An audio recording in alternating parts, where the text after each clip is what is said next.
जय गुरुदेव,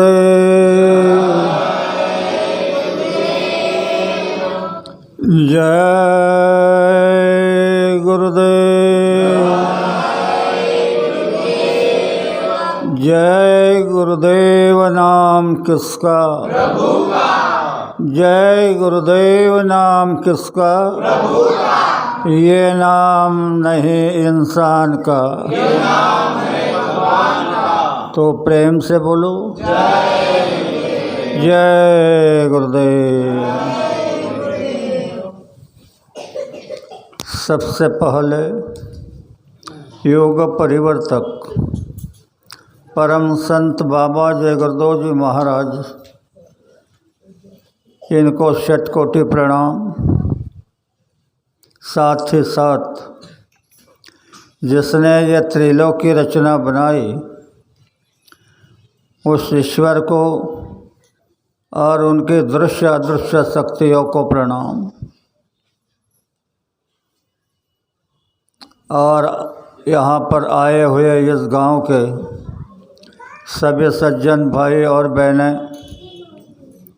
काफिला रैली में चलने वाले सत्संगी भाई और बहनें, सबको प्यार भरा जय गुरुदेव। प्रेमियों, समय परिवर्तन का है, युग का परिवर्तन होने जा रहा है। तो युग का जब परिवर्तन होता है तो चलता हुआ युग अपना सामान लेकर के जाता है। तो कलयुग जब यहाँ से जाएगा तो अपना सामान लेकर के जाएगा। उनका सामान क्या है? झूठ, फरेब, बेईमानी, कत्लेआम, व्यभिचार, भ्रष्टाचार, पापाचार, ये लेके जाएगा। और गुरु महाराज बता रहे हैं जो अब कल इसको लेके जाएगा तो यह सामान जिसके पास होगा, यानी जो व्यक्ति इन गुणों में होगा उसको भी उठा लिया जाएगा। इसके लिए बाबा जी अपील कर रहे हैं कि आप बुरे कर्मों को छोड़ दो और धर्म के रास्ते पे चलो। तो धर्म क्या होता है? हिंदू, मुसलमान, सिख, ईसाई, बौद्ध, पारसी, यह धर्म नहीं है, यह धर्म के उपांग है, अपने अपनी व्यवस्था के लिए बना लिए हैं। सच्चा धर्म अलग है।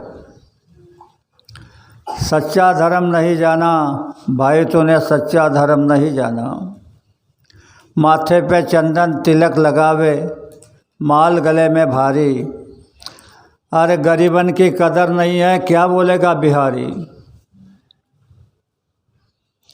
गले में बड़े बड़े मणियों की माला,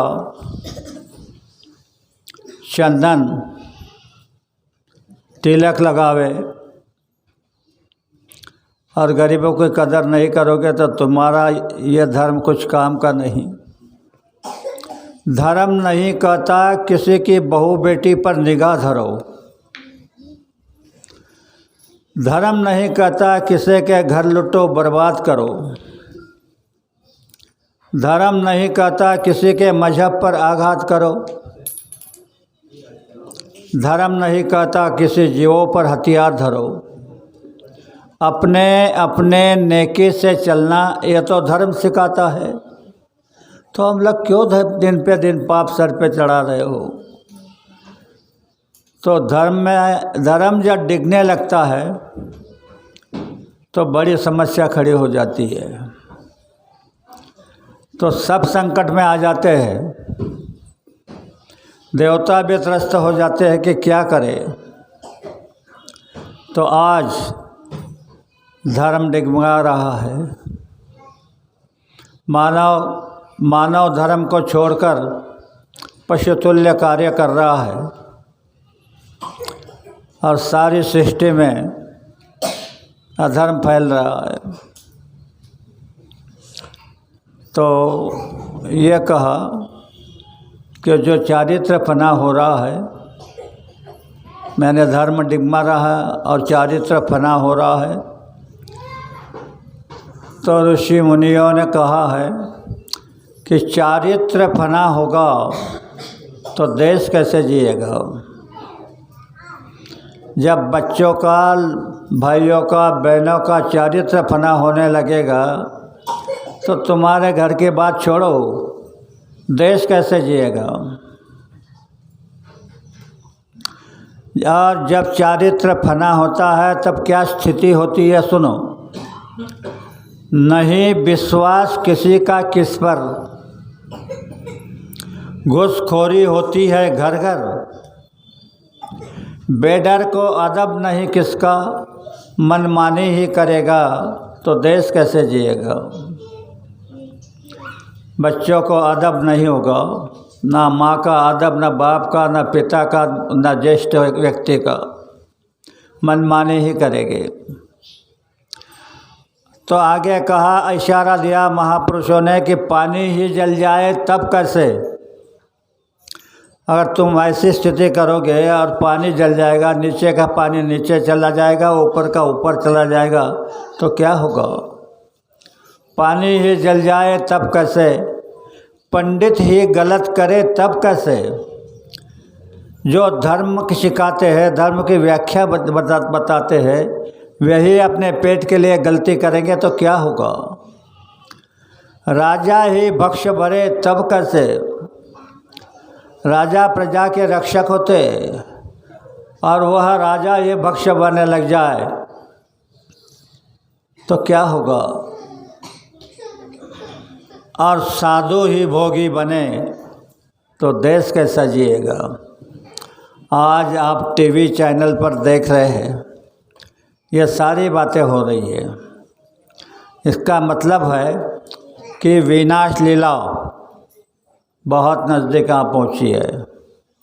इसीलिए बाबा जय गुरुदेव जी महाराज ने हमको आदेश दिया कि बच्चों, गांव गांव, शहर शहर जाकर लोगों को समझा दो कि अपने अपने धर्म पर आ जाओ, वरना प्रकृति माफ़ नहीं करेगी। अपना अपना धर्म क्या है सुनो। हिंदू, मुसलमान, सिख, ईसाई, बौद्ध, पारसी नहीं। माता का धर्म अलग, पिता का धर्म अलग, पुत्र का धर्म अलग, बेटी का धर्म अलग, राजा का धर्म अलग और प्रजा का धर्म अलग। अब इन धर्मों से सब लोग अलग हो गए, इन धर्मों को कुछ जानते ही नहीं। माँ अगर अपने धर्म की पालना करेगी तो बच्चों पे संस्कार करेंगे,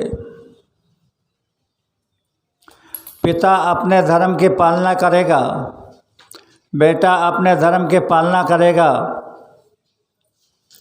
तो एक दूसरे की इज्जत रहेगी। ये सारा ख़त्म होता जा रहा है। तो इसमें सुधार करने के लिए कहा जाता है कि जब जब होए धर्म की हानि, बाढ़ ही असुर महाअभिमानी, तब तब प्रभु धरी मनुज शरीरा, हारे कृपा निधि सज्जन भव पीरा। तो सज्जनों की पीड़ा, ये जो लोग हैं जो धर्म छोड़कर अधर्म पे चलते हैं, ये सज्जनों को पीड़ित करते हैं। हारे सज्जन बहु पीड़ा। तो इस पीड़ा को हरण करने के लिए वहाँ से कोई ना कोई मानव तन धार करके उतरता है। तो अभी तो ये पूर्ण धनी यानी सभी मंडलों के मालिक, सभी जीवों के पिता अपने बच्चों के लिए मानव तन धार करके नीचे उतरे, क्योंकि उनके बच्चे सताए जा रहे हैं। यहाँ पर सताने वालों की बात अलग, लेकिन वो भी सता रहा है। जिसने वादा किया था कि मैं हिफाजत से रखूँगा, तो ये परम संत आपकी रक्षा के लिए आए हैं। तो इन्होंने पहला आदेश निकाला कि आप मांस, मछली, अंडा और नशीली चीज़ों को बंद कर दो। इनसे बुद्धि खराब होती है। अपने धर्म की पालना करो। और अगर आपने ये नहीं माना, तो बाबा जी आज भी कह रहे, आपने नारे सुने होंगे कि तरह तरह की बीमारी पाल रहे हैं मांसाहारी। मांसाहार जो लोग हैं, उनके शरीर में कई प्रकार के बीमारी के कीटाणु हैं, और वो कब उभर आएगा, कौन सी बीमारी उभर आएगी, इसका भरोसा नहीं। इसलिए पहला आदेश है कि शाकाहारी रहो। दूसरा आदेश, किसी पहुँचे हुए महात्मा के पास जाकर उससे नाम का दान लेकर साधना करो। साधना अपने संसार के लिए नहीं, अपनी जीवात्मा के लिए, कि जो यहाँ भटक रही नरकों में, उसे मुक्त करने के लिए आप साधना करो। और वह रास्ता जो पूर्ण संत होते हैं, परम संत होते हैं, वह जीवों को देते हैं।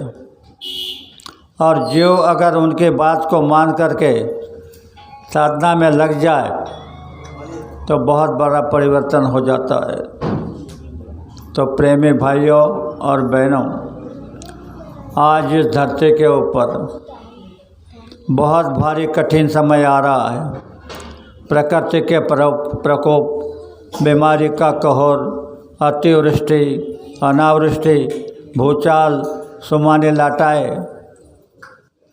तो ऐसे समय आ रहा है, तो क्या करोगे? आज तो कोई तूफान आ गया तो मकान भी उड़ेंगे। बाबा जी ने कहा कि आगे चल के ऐसा तूफान आएगा तो बड़ी बड़ी बिल्डिंगें आकाश में उड़ेंगे। तो क्या करो? क्या साधन है आपके पास में? इसलिए हम इस बात को लेकर के घूम रहे हैं कि इससे रक्षा, मैंने प्रकृति के प्रकोप से,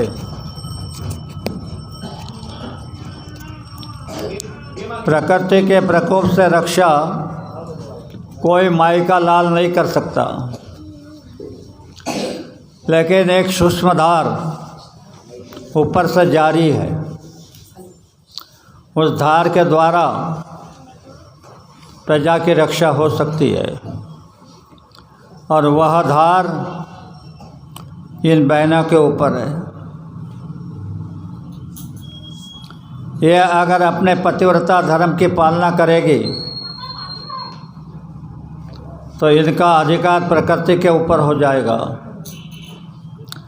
आपने कीर्तन में सुना होगा कि तुका मने पतिव्रता आणि तिची देवावर सत्ता। तो उसके ऊपर किसी का अधिकार नहीं चलता, लेकिन नारी अगर पतिव्रता हो गई तो वह उसके ऊपर अधिकार चला सकती है। और आज इसी बहनों की ज़रूरत है। तो मैं बहनों से प्रार्थना करता कि आप पतिव्रता धर्म की पालना करो। तो बहनें कहेगी पतिव्रता बनने के लिए क्या करना पड़ेगा? क्या कोई जाप करना पड़ेगा मंत्र का, या कोई जंगल में जाकर अनुष्ठान लगाना पड़ेगा, एक पैर पे खड़ा होना पड़ेगा? कुछ नहीं। ध्यान से सुनो, ना जाप करना है, ना भूखा रहना है, ना एक पैर पे खड़ा होना है। शास्त्रों में लिखा है, पति सेवा करे चित लाई तो पतिव्रता कहलाई। हर बहन अपने पति की सेवा चितमन लगा करके करो। भूल कर भी उनसे झगड़ा मत करो, उनके आदेश का पालन करो। तो बहनों, आप कहोगे कि क्या होगा? तो ध्यान से सुनो। अगर आपने इन 3 चीज़ों की पालना कर ली, और इन पालना करते आपके 6 महीने हो गए, 7 महीने हो गए, और तुमने देखा कि इधर से तूफान आ रहा है, तो आप लेना हाथ में जल और कहना कि हे बाबा जय गुरुदेव जी महाराज, मैं आपके आदेश का पालन कर रही हूँ। तूफान किनारे से निकल जाए। तूफान किनारे से नहीं निकल जाएगा तो बाबा जी को बाबा जी मत कहना। ऐसी एक शक्ति, नारी शक्ति तुम्हारे अंदर में है, लेकिन तुमने कर्मों से उसे लोप कर दिया और आज उसकी ज़रूरत है। और इसी अभियान को लेकर के मैं घूम रहा हूँ, गांव-गांव, शहर बहनों से प्रार्थना कर रहा हूँ। तो आप पूछोगे कि कोई लाभ हुआ? तो मुझे लग रहा है कि कोई तो भी लाभ हुआ है, क्योंकि 2 साल से देख रहा हूँ। 2 साल में बरसात शुरू होने से पहले समुंदर में तूफान आ रहा है, भारी तूफान। और जब वो तूफान ज़मीन पर आ जाता है तो पता नहीं क्या होता है, फिर से समुंदर में चला जाता है। इसका अर्थ ये है कि कुछ बहनें इन बातों की पालना कर रही है। अगर हर गांव में एक बहन इस बात की पालना करेगी तो पूरे गांव की रक्षा कर सकती है। घर की नहीं, पूरे गांव की रक्षा कर सकती है। इस अभियान को लेकर के मैं चल रहा हूं, और अभी आपके गांव में आया हूं तो यह समझाने आया हूं कि बहन अपने पति को परमेश्वर समझे और भाई अपनी पत्नी को लक्ष्मी समझे। कोई भी भाई अपने पत्नी को लक्ष्मी समझे। लक्ष्मी नारायण का जोड़ा बन जाएगा। फिर चोरी, बेईमानी, घूसखोरी करने की ज़रूरत नहीं पड़ेगी।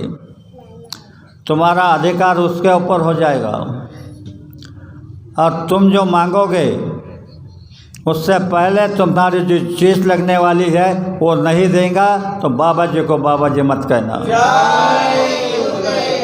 और आप इस बात की पालना नहीं करोगे तो चिल्लाते रहो। आप कितने दिन से, कितने जन्म से, कितने युग से चिल्ला रहे हो, पूजा कर रहे हो, पाठ कर रहे हो, व्रत कर रहे हो, यज्ञ कर रहे हो, क्या मिल रहा है आपको? अगर आप सोचोगे सही दिल से कि क्या मिला, तो जवाब मिला, यह मिला कि बच्चों का चारित्र फना हो रहा है, बहनों का चारित्र फना हो रहा है, भाइयों का चारित्र फना हो रहा है, मानवता ख़त्म हो रही है। तो इसमें कुछ नहीं। आप अगर पूजा करना चाहते हो तो वह प्रभु चेतन है, और तुम्हारे शरीर में तुम्हारी आत्मा चेतन है। तुम्हारे हाथ पैर जड़ है, शरीर जड़ है, लेकिन एक चेतनता है, वह है आत्मा। और वह आत्मा जो तुम्हारे शरीर में है वह कितनी है? सुनो, तुम्हारा बाल है सर का, बाल का अग्रभाग उसके 1000 टुकड़े कर दो, इतनी छोटी सी है। हाथी में भी है, बैल में भी है, ऊँट में भी है, पशु में है, पंछी में है, कीड़े हैं, मकोड़े हैं, चिट्टी में भी वही है।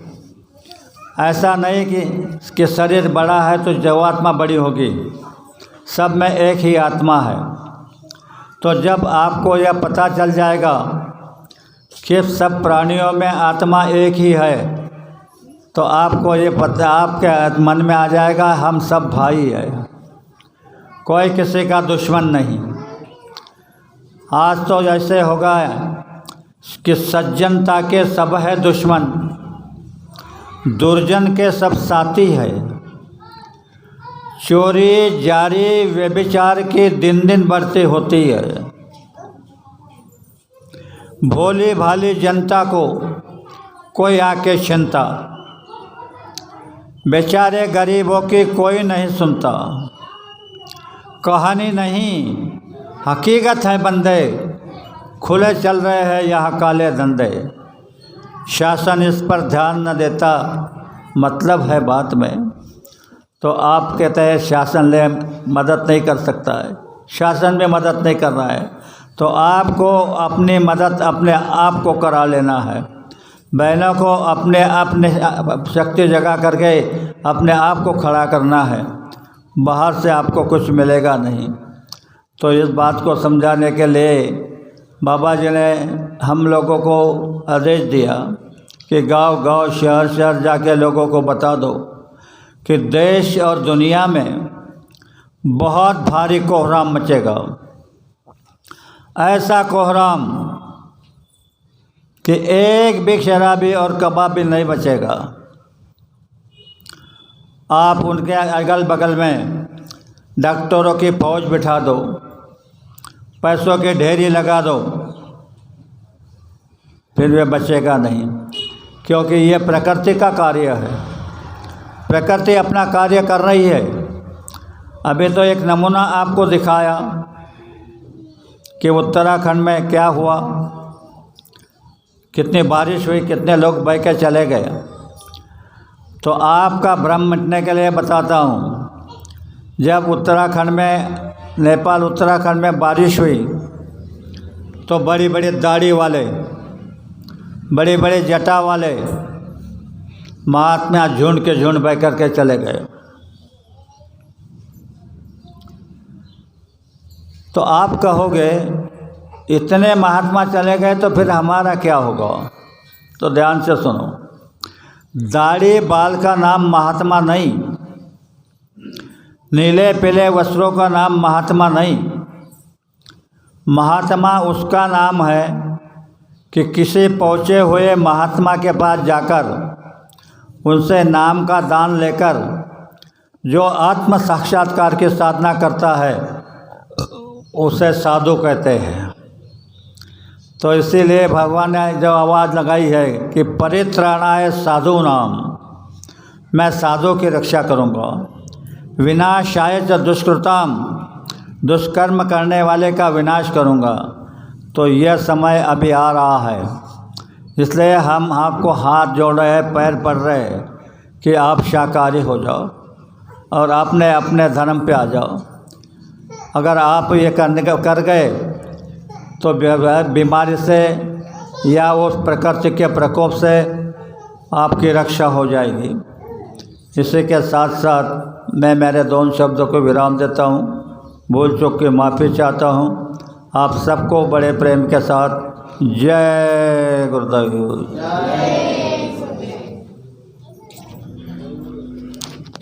जय गुरुदेव। जागेवरच साखरेचा प्रसाद वितरण होईल, सर्वांनी प्रसाद घेतल्याशिवाय कोणीही जाऊ नये। जय गुरुदेव। यानंतर प्रचारक बंधूंनी आपापल्या गाडीमध्ये लवकरात लवकर बसायचं आहे, आपल्याला पुढच्या गावी प्रचारासाठी जायचं आहे। जय गुरुदेव। माफ़ करना, मैं बताने में भूल गया, यह जो प्रसाद है ये मालिक की दया से बनता है, किसी के दया से नहीं। तो जब यह आपको मिल जाएगा तो आप इसमें से थोड़ा सा खा लेना और थोड़ा बचा लेना। घर जा कर के एक डिब्बे में उसको डाल के और चीनी डाल देना और डब्बे बंद करके ऐसी जगह रखना कि जिसे चींटी या चूहा या बिल्ली ना खा जाए। और जब तुम्हारे ऊपर भारी से भारी संकट आएगा, आपको आजमाइश करना है, भारी से भारी संकट आ जाएगा तो डिब्बी को खोल करके उसमें से 2 दाने मुख में डालकर 10 बार मन ही मन उस मालिक को जय गुरुदेव नाम से पुकारना। तुमको तत्काल मदद नहीं मिलेगी तो बाबा जी को बाबा जी मत करना।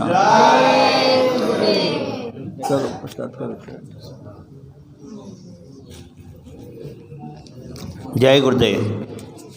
जोपर्यंत प्रसाद वितरण होत आहे तोपर्यंत एक प्रार्थना आपल्यासमोर सादर करतो। जय गुरुदेव। हे बेचैन तुझ्या विन जीव जसा, जणू गाईस पाहत वत्स फिरे, तडपेनच पाणी मिळे राहण्या, त्या मासळीचा जणू प्राण हरे, त्या मासळीचा जणू प्राण हरे।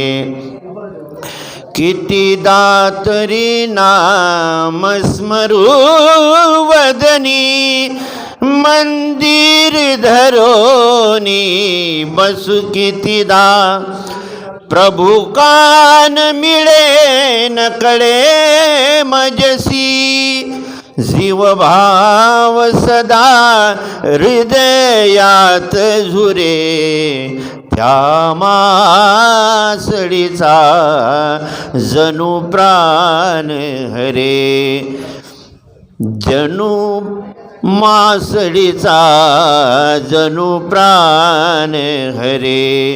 वर्षा समजाती घडी पल हे, किती वेळ धरावा धीर तरी, किती वेळ धरावा धीर तरी। तुकड्या म्हणे भेट सख्या मजसी, भवसागर मग हा पार तरे, त्या मासळीचा जणू प्राण हरे। बेचैन तुझ्या विन जीव जसा, जणू गाईस पाहत वत्स फिरे, तडपेनच पाणी मिळे राहण्या, त्या मासळीचा जणू प्राण हरे, त्या मासळीचा जणू प्राण हरे। जय गुरुदेव। जय गुरुदेव। कृपया ध्यान दें, जब वहाँ पर गाड़ियाँ खड़ी थी तो कोई प्रेमी आया था, बता रहा था कि हमारे घर एक लड़की है, उसको तकलीफ़ है, अगर वो लड़की को लाए है तो यहाँ ले आना। जय गुरुदेव।